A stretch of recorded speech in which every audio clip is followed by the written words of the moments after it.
قلم او په کتاب دې وشي یو څو مرۍ دې را د عمل نه د خدای په نامه زما تسبیح نیمګړې شوي چې ثواب دې وشي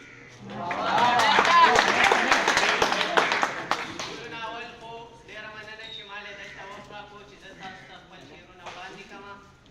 د غزل نه مخکې تاسو ته زه یو دوه شعره وایم چې ما ته خو پښتو او اسلام دواړه خور او ورور ښکاري